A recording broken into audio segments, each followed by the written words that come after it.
നമ്മൾ പ്രതീക്ഷിച്ചതുപോലെ തന്നെ ഡോക്ടർ ഹാരിസിനെതിരെയുള്ള നീക്കങ്ങൾ സർക്കാരിൻ്റെ ഭാഗത്തുനിന്ന് ഉണ്ടാകുന്നുണ്ട്. ഇപ്പോൾ കഴിഞ്ഞ ദിവസം DME എന്ന് പറയുന്ന DME ആയിട്ടുള്ള ഡയറക്ടർ ഓഫ് മെഡിക്കൽ എക്സാമിനേഷൻ ആയിട്ടുള്ള ഡോക്ടർ വിശ്വനാഥൻ എന്ന് പറയുന്ന ആൾ ഒരു പ്രസ് മീറ്റൊക്കെ സംഘടിപ്പിച്ചിരുന്നു. അതിൽ അദ്ദേഹം പറയുന്നത് ഈ ഡോക്ടർ ഹാരിസൺ ഉയർത്തിയ ആരോപണങ്ങൾക്ക് മറുപടി പറയാതെ ആ ആരോപണങ്ങൾ ഉന്നയിക്കാനുള്ള കാരണങ്ങൾ, അതായത് ഇദ്ദേഹത്തിൻ്റെ രാഷ്ട്രീയം വേറെയാണ് എന്നൊക്കെയാണ് പറയുന്നത്. അല്ലാതെ ആരോപണങ്ങൾക്ക് കഴമ്പുണ്ടോ അങ്ങനെയുള്ള കാര്യങ്ങളൊന്നും ചോദിക്കുന്നില്ല. അതിനിടയ്ക്കാണ് ഈ മെഡിക്കൽ കോളേജിൻ്റെ പദ്ധതികൾക്ക് അനുവദിച്ച പദ്ധതിയിൽ വെട്ടിച്ച 146 കോടി വെട്ടിച്ചതായിട്ടുള്ള കണക്കുകളും പുറത്തു വരുന്നുണ്ട്. അപ്പോൾ ഇതിനകത്ത് ഈ സിസ്റ്റം ശരിയല്ല എന്നൊക്കെയാണ് ഈ നമ്മുടെ ആരോഗ്യമന്ത്രി പറയുന്നത്. അപ്പോൾ ഈ ആരോഗ്യമന്ത്രിയും കൂടെ ഉൾപ്പെട്ടതല്ലേ ഈ സിസ്റ്റം എന്ന് പറയുന്നത്? സിസ്റ്റം കറക്റ്റ് ചെയ്യാനാണല്ലോ സർക്കാർ. സ്വാഭാവികമായും നമ്മുടെ രാജ്യത്തെ ഏത് ഭരണ സംവിധാനവും അത് മന്ത്രിസഭയാണെങ്കിലും ഭരണകർത്താക്കളാണെങ്കിലും ഇനി ഒരു വകുപ്പുമായി ബന്ധപ്പെട്ടുകൊണ്ടുള്ള മന്ത്രിയാണെങ്കിലും ഒക്കെ അവിടെ നടക്കുന്ന പ്രവർത്തനങ്ങളും അവിടെ നടക്കുന്ന മുഴുവൻ നോക്കിക്കണ്ട് പരിശോധിച്ച് ഏതെങ്കിലും പാകപ്പിഴകളുണ്ടെങ്കിൽ അത് തിരുത്തി സാധാരണക്കാരന് ആ വകുപ്പിൻ്റെ പ്രയോജനം ലഭിക്കാൻ നടപടിയെടുക്കേണ്ട, നേതൃത്വം കൊടുക്കേണ്ട, നിർദ്ദേശം കൊടുക്കേണ്ട, തീരുമാനമെടുക്കേണ്ട ആളാണ് മന്ത്രിയും മന്ത്രിസഭയും ഗവൺമെൻറ്റുമെല്ലാം. ആ മന്ത്രി തന്നെ അതിൽ പാകപ്പിഴയുണ്ട് എന്ന് പറഞ്ഞാൽ എവിടെയാണ് പാകപ്പിഴയുള്ളത് എന്ന് കണ്ടെത്തി പറയാനുള്ള ബാധ്യത മന്ത്രിക്കില്ലേ? അത് ചൂണ്ടിക്കാണിക്കാനുള്ള ബാധ്യത സർക്കാരിനില്ലേ? അത് കണക്കാക്കാതെ ആരോപണം ഉന്നയിക്കപ്പെടുമ്പോൾ അതല്ലെങ്കിൽ വസ്തുതകൾ പുറത്തു പറയുമ്പോൾ ഒരു തെറ്റ് ചൂണ്ടിക്കാണിക്കുമ്പോൾ ഡോക്ടർ ഹാരിസ് എന്താ ചെയ്തത്? ആ ആശുപത്രിയുമായി ബന്ധപ്പെട്ടുകൊണ്ട് മെഡിക്കൽ കോളേജിൽ നടക്കുന്ന വകുപ്പുകളിൽ, അവിടുത്തെ പല വകുപ്പുകളിലും വേണ്ടത്ര സജ്ജീകരണങ്ങളില്ല, സാമഗ്രികളില്ല. അവിടെ ചികിത്സക്ക് വരുന്ന ആളുകൾക്ക് അവരുടെ സർജറി അടക്കമുള്ള കാര്യങ്ങൾ ചെയ്യാൻ വേണ്ടിയിട്ടുള്ള സൗകര്യങ്ങൾ ഒരുക്കുന്നതിൽ സർക്കാർ പരാജയപ്പെട്ടു എന്നാണ് അദ്ദേഹത്തിൻ്റെ വ്യംഗ്യമായിട്ടുള്ള സൂചന. അദ്ദേഹം കൃത്യമായി പറയുന്നത് അവിടെ രോഗികളായി വരുന്ന ആളുകൾക്ക് മതിയായ സംരക്ഷണമോ എന്ന് പറഞ്ഞാൽ അവരുടെ ആരോഗ്യ സംരക്ഷണത്തെ സംബന്ധിച്ച് ആരോഗ്യ സംരക്ഷണമോ ഉപകരണങ്ങളുടെ അഭാവം മൂലം ചികിത്സകൾ മുടങ്ങുന്ന കാര്യം, സർജറി മുടങ്ങുന്ന കാര്യം, ഇതൊക്കെയാണ് അദ്ദേഹം ചൂണ്ടിക്കാണിച്ച പ്രധാനപ്പെട്ട വിഷയങ്ങൾ. അത് അദ്ദേഹം മാത്രമല്ല, ആശുപത്രിയുമായി ബന്ധപ്പെട്ടുകൊണ്ട് നിരവധി തവണ തിരുവനന്തപുരം മെഡിക്കൽ കോളേജുമായി ബന്ധപ്പെട്ടുകൊണ്ട് SUTയുമായി ബന്ധപ്പെട്ടുകൊണ്ട് സർക്കാർ, ഇവിടെ മാത്രമല്ല കോഴിക്കോട് മെഡിക്കൽ കോളേജിനെ സംബന്ധിച്ച് ഉയർന്നു വന്നിട്ടുള്ള ആരോപണങ്ങൾ ഒരു ഭാഗത്താണ്. സർജറിയുമായി ബന്ധപ്പെട്ട് അവിടെ ശസ്ത്രക്രിയ നടത്തിയതിന് ശേഷം പിന്നീട് രോഗികൾ നിരവധി ആരോപണങ്ങൾ ഉന്നയിച്ച് സമരം ചെയ്യുന്ന സാഹചര്യങ്ങൾ നാം കണ്ടതല്ലേ കേരളത്തിൽ. അപ്പോൾ സ്വാഭാവികമായും തിരുവനന്തപുരം മെഡിക്കൽ കോളേജിൽ നേരത്തെയും പല ഘട്ടങ്ങളിൽ നിരവധി ആരോപണങ്ങൾ ഉയർന്നു വന്നിട്ടുണ്ട്. അത് ചികിത്സയുമായി ബന്ധപ്പെട്ടുകൊണ്ട് ഡോക്ടർമാർ പണം വാങ്ങുന്നു എന്നുള്ള ആരോപണം ഉയർന്നു വന്നു. സ്വകാര്യ ലാബുകളിലേക്ക് ചികിത്സക്ക് ഉള്ള ടെസ്റ്റുകൾ നടത്തുന്നതിന് എഴുതി കൊടുക്കുന്നു എന്ന ആരോപണം വന്നു.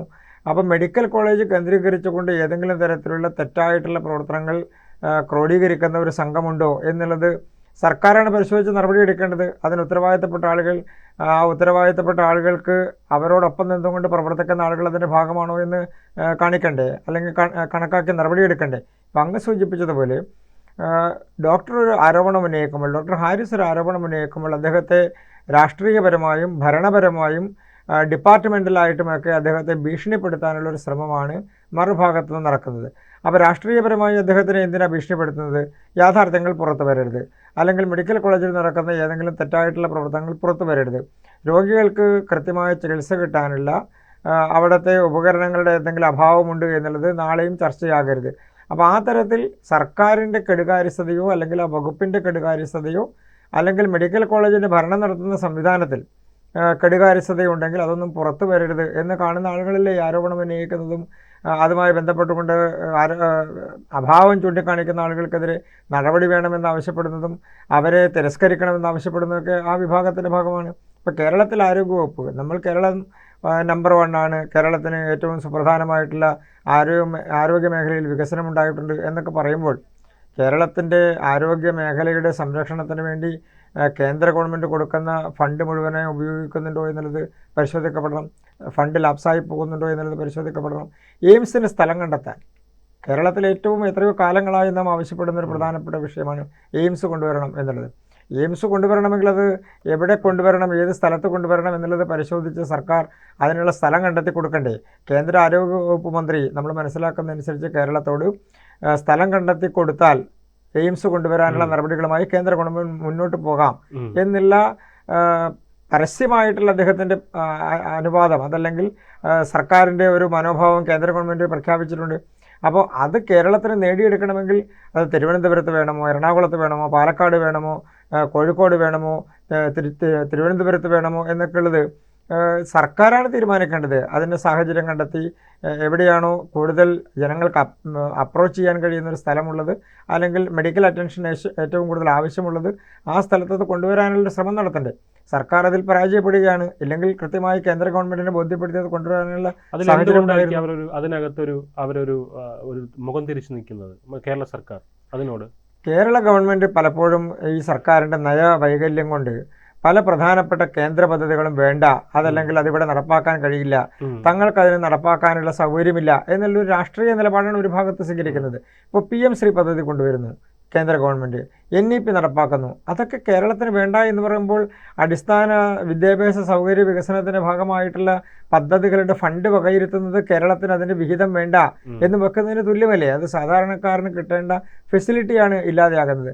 ആയുഷ്മാൻ പദ്ധതി നടപ്പാക്കിയപ്പോൾ കേന്ദ്ര ഗവൺമെൻറ് പദ്ധതി കേരളത്തിൽ നടപ്പാക്കില്ല എന്ന് പറഞ്ഞു. അപ്പോൾ കേന്ദ്ര ഗവൺമെൻറ് നടപ്പാക്കുന്ന പദ്ധതി ഒരു രാഷ്ട്രീയ വിരോധം കൊണ്ട് നടപ്പാക്കില്ല എന്നൊരു ഗവൺമെൻറ് തീരുമാനിച്ചാൽ അത് സാധാരണക്കാരന് അവകാശങ്ങൾ നിഷേധിക്കലും അവന് കിട്ടാനുള്ള സാധ്യതകളെ ഇല്ലാതെയാക്കലുമാണ്, ഗുണകരമായിട്ടുള്ള നടപടികൾ ഇല്ലാതെയാക്കലാണ്.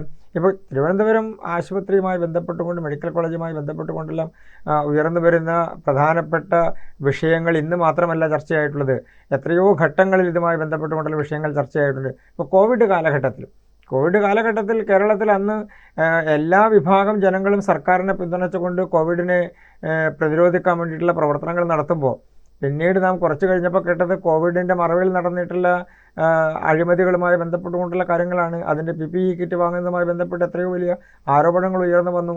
അതിനെക്കുറിച്ച് അന്വേഷണം ഉണ്ടായിട്ടില്ല. അപ്പോൾ സ്വാഭാവികമായും ആരോഗ്യ മേഖലയിൽ ഉണ്ടാകുന്ന വ്യത്യാസങ്ങൾ, വ്യതിയാനങ്ങൾ, അതിൻ്റെ കുറച്ചുകൂടി സുരക്ഷിതമായി ജനങ്ങൾക്ക് അവരുടെ ഫെസിലിറ്റി ഉപയോഗിക്കാൻ കഴിയാനുള്ള സാഹചര്യം, ഇതൊക്കെ നിഷേധിക്കുക എന്ന് പറയുന്നത് ഒരു ജനാധിപത്യ സർക്കാരിന് യോജിച്ചതാണോ എന്നുള്ളത് സർക്കാർ തീരുമാനിക്കേണ്ടതാണ്. ജനങ്ങൾ അത് ലഭിക്കേണ്ട സൗകര്യങ്ങൾ ലഭിക്കേണ്ട, അതല്ലെങ്കിൽ ആനുകൂല്യങ്ങൾ ലഭിക്കേണ്ട സാധാരണക്കാരായിട്ടുള്ള ആളുകൾ അതിനുവേണ്ടി മുറവിളി കൂട്ടേണ്ട സാഹചര്യമാണുള്ളത്. സമരം നടത്തേണ്ട സാഹചര്യം. ആശുപത്രി പടിക്കൽ സമരം നടത്തിക്കൊണ്ട് രോഗികൾക്ക് ചികിത്സ വേണമെന്ന് ആവശ്യപ്പെടുന്നൊരു സാഹചര്യത്തിലേക്ക് കേരളത്തിൻ്റെ ആരോഗ്യ മേഖല മാറുന്നു എന്ന് പറഞ്ഞാൽ എന്താണ് സാഹചര്യം? ഇപ്പോൾ കേരളത്തിൽ ഏറ്റവും ശക്തമായിട്ടുള്ള ആരോഗ്യ മേഖലയാണുള്ളത് എന്ന് പറയുമ്പോൾ തന്നെ വയനാട്ടിലും ഇടുക്കിയിലും അടക്കമുള്ള പല പ്രദേശങ്ങളിലും ശിശുമരണങ്ങൾ ഉണ്ടാകുന്നു. എന്തുകൊണ്ടാണ് ശിശുമരണങ്ങൾ ഉണ്ടാകുന്നത്? വീടുകളിൽ പ്രസവം എടുക്കുന്നതുമായി ബന്ധപ്പെട്ടുകൊണ്ട് കുട്ടികൾ മരിക്കുന്ന സാഹചര്യത്തിലേക്ക്, ഏറ്റവും പുരോഗമനാത്മകമായിട്ടുള്ള സമൂഹമാണ് നമ്മുടേത് എന്ന് പറയുമ്പോൾ പോലും ആ സാഹചര്യത്തിലേക്ക് കേരളത്തിലെ സാമൂഹിക അന്തരീക്ഷം മാറിയിരിക്കുന്നു. അപ്പോൾ ആരോഗ്യ മേഖലയിലുള്ള പല പ്രശ്നങ്ങളും മൂടി വെക്കാനുള്ള ബോധപൂർവമായ ശ്രമം നടത്തിക്കൊണ്ട് സർക്കാരുമായി ബന്ധപ്പെട്ടുകൊണ്ട് നിൽക്കുന്ന കോണുകൾ അതിനെ തമസ്കരിച്ച് ഇത് ഏതെങ്കിലും തരത്തിൽ പ്രശ്നങ്ങളില്ലാതെ സർക്കാരിന് മുന്നോട്ട് പോകാൻ കഴിയുന്ന ഒരു രാഷ്ട്രീയ അന്തരീക്ഷം സൃഷ്ടിക്കുക എന്നുള്ളതാണ് ആരോഗ്യരംഗത്ത് നടക്കുന്നൊരു പ്രധാനപ്പെട്ട നടപടി. ബഹുമാനപ്പെട്ട ആരോഗ്യ വകുപ്പ് മന്ത്രി ഇതിൽ ശ്രദ്ധിക്കുന്നുണ്ടെങ്കിൽ തീർച്ചയായും അവർ നടപടിയെടുക്കണ്ടേ? ആ നടപടിയെടുക്കുന്നതിന് പകരം പിൻവാതിലിലൂടെ ഈ പോരായ്മകൾ ചൂണ്ടിക്കാണിക്കുന്ന ഡോക്ടർമാരെ ഭീഷണിപ്പെടുത്തുക, അവർക്കെതിരെ നടപടിയെടുക്കാൻ ശ്രമിക്കുക എന്നൊക്കെ പറയുന്നത് ഒരു നല്ല ലക്ഷണമായി കാണാൻ കഴിയില്ല. ആരോഗ്യ മേഖലയിലെ ഒരു പുനരുജ്ജീവനത്തിനുള്ള ലക്ഷണമായി കാണാൻ കഴിയില്ല. അതൊരു പരാജയപ്പെടുന്ന സംവിധാനമായി മാത്രമേ കാണാൻ കഴിയൂ. കൂടുതൽ വാർത്തകളും വിശേഷങ്ങളും നിങ്ങളിലേക്ക് എത്താൻ ABC മലയാളം സബ്സ്ക്രൈബ് ചെയ്യുക, ബെൽ ബട്ടണും അമർത്തുക.